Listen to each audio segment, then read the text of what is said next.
Здравейте хора, аз съм ИтакаБГ и днес ще направя една леко казана добра конфигурация за гейминг. Та нека започвам. Това е нашия процесор AMD Ryzen 3300X, 4 физически, 4 логически ядра. Гигахерците са от 3.5, така че 10 мегабайта кеш, по новата 14 нанометрова технология, AM4, 65 вата, честата му мегахерц е 3500. Това всичко е направено от темаки. Това е бокс охлаждане, защото е на Ryzen 3, все пак слабичко, не е толкова силен процесор. Може да оставя линк в описанието на него или за цялата кожица. Да.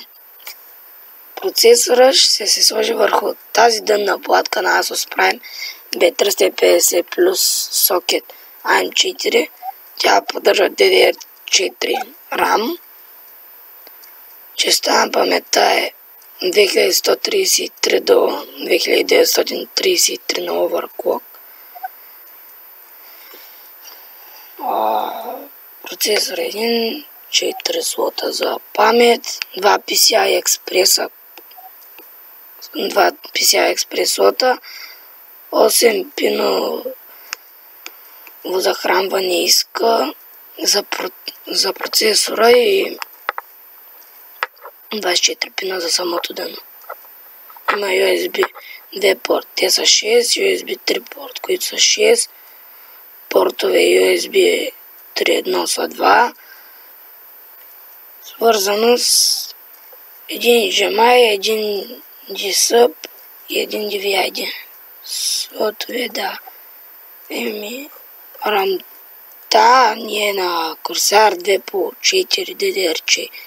2133, някакъв са казва точно по нея. Просто това нет. На дънната платка може да се сложат още 8 за 16 гигабайта. Ако искате, може да се сложите и 2 по 8. Не ви спирам. Та захранването ни е на Keyboard FX 800 вата 85 плюс не знам какво, 14 см вентилатор. Сашен какво е. Значи има 8 сати, 2 PCI Express захранвания, 6 плюс 2, едно захранване за процесор 4 плюс 4, 4 Molex и едно 20 плюс 4 за дъното. Не е модулен. Размерите му може да ги видите сами. Широчината му е 319 мм, височината му е 225 мм и дължината му е 98 мм. Тегло е на 1,5 кг, килограм и половина. Хардиска ни е на Western Digital Blue 7200 оборота в минута, 64 мегабайта кеш, SATA 3,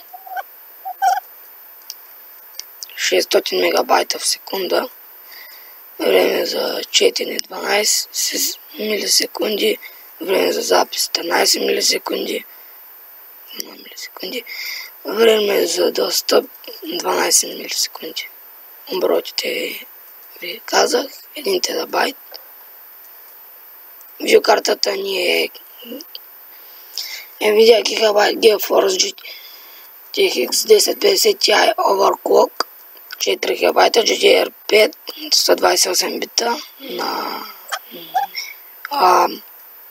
GDDR5, честа на паметта 7008 МHz, технология на процесора нанометри 14, версия Pixel 5,0.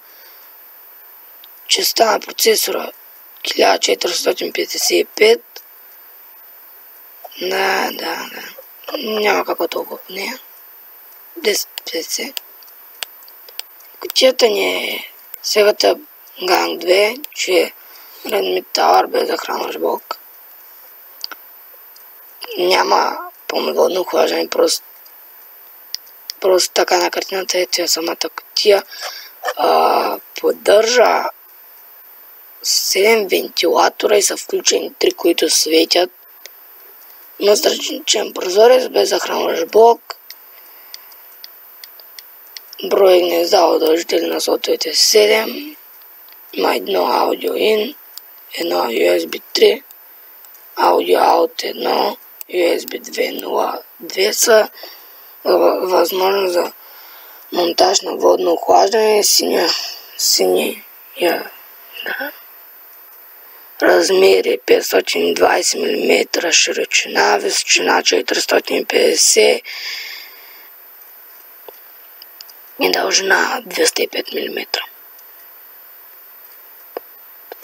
Синя са подсветка, което е хубаво да ви свети кутията, ако удържите на бюрото. Хубаво да имате синя, да имате подсветка, защото може да гледате какво имате през нощта да играете на тъмно. Според мен този компютър е хубав. Ако ви е харесал, мога да оставя линк в описанието. Това беше всичко от мен. Бай-бай!